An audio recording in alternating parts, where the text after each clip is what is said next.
on a school and killed 200 people. Killed 200 people with one bomb who were seeking shelter in that school. It is beyond disgusting. Workers can interdict this filthy machine which sentences our friends to death. Friends, the Green Party, I'm not a member, the Green Party has a policy of a single democratic state in Palestine. They call out settler colonialism for what it is. They call out settler colonialism and they are unafraid to do so. Patrick Harvie's the leader of the Green Party and a minister in the government, and he's here. Do you want the leaders of the other parties to be here as well? Yeah. If not today, next week. Big hand for Patrick Harvie, the leader who came here to address you today.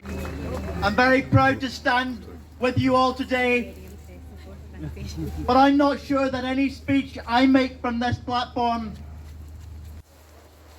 can adequately express the depths of horror that has been felt around the world as we've witnessed the scenes week after week after week of brutality and violence being inflicted on the people of Gaza. I can't begin to comprehend the experience of people who've been displaced time and time and time again, decade after decade, generation after generation, and are now told once again to leave their home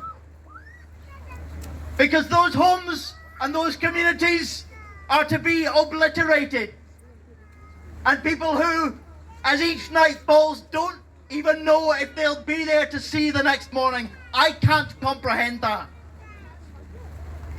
And I can't comprehend the mindset of so many governments around the world who are willing to stand up for the victims of invasion and occupation in a country like Ukraine, but who will not now even call for an end to the violence being inflicted on Gaza, who cannot acknowledge Israel's war crimes for what they are, and who choose not to even see the collective punishment of the entire Palestinian population. I cannot comprehend the idea that denying energy or medicine or even water to 2 million people is somehow an act of self-defense. It cannot be. It cannot be. And I also cannot comprehend the mindset of those in Israel who somehow seem to believe that further brutalizing an already brutalized people can ever be a way of achieving their own security. It cannot. The continued escalation of this war can only result in ever more deaths on both sides. But those who perpetrate atrocities, they do not represent the whole communities that they claim to. Netanyahu and his extremist far-right government is not the Jewish people or the Israeli people, no more than Hamas are the Palestinian people.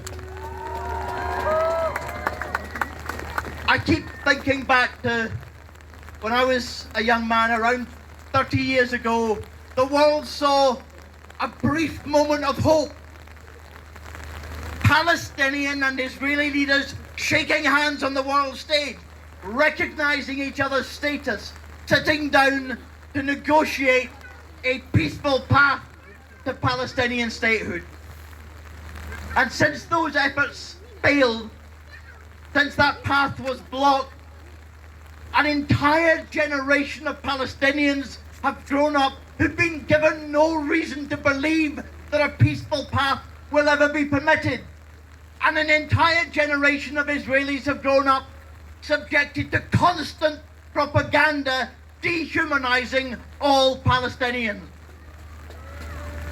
But there are today, as there have always been, individuals in both communities, Jewish and Muslim, Israeli and Palestinians, individuals who dedicate their lives to trying to reach out to the other side, to humanize the other side, to remind their own community that those who can be perceived as an enemy are their neighbors, their brothers and sisters, are human beings.